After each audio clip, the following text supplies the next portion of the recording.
Right kidney stone 0.31 centimetre, left kidney 0.30 centimetre, ovary cyst 0.1 centimetre আর bulky ovary আছে।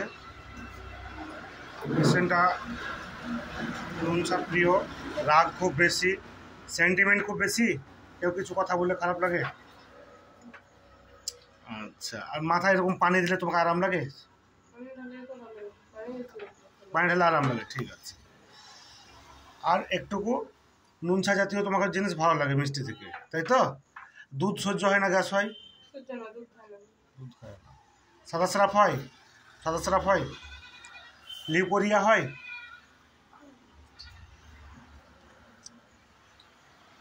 আমি পেশেন্টটার মুখ দেখাচ্ছি না, পেশেন্টটাকে আমি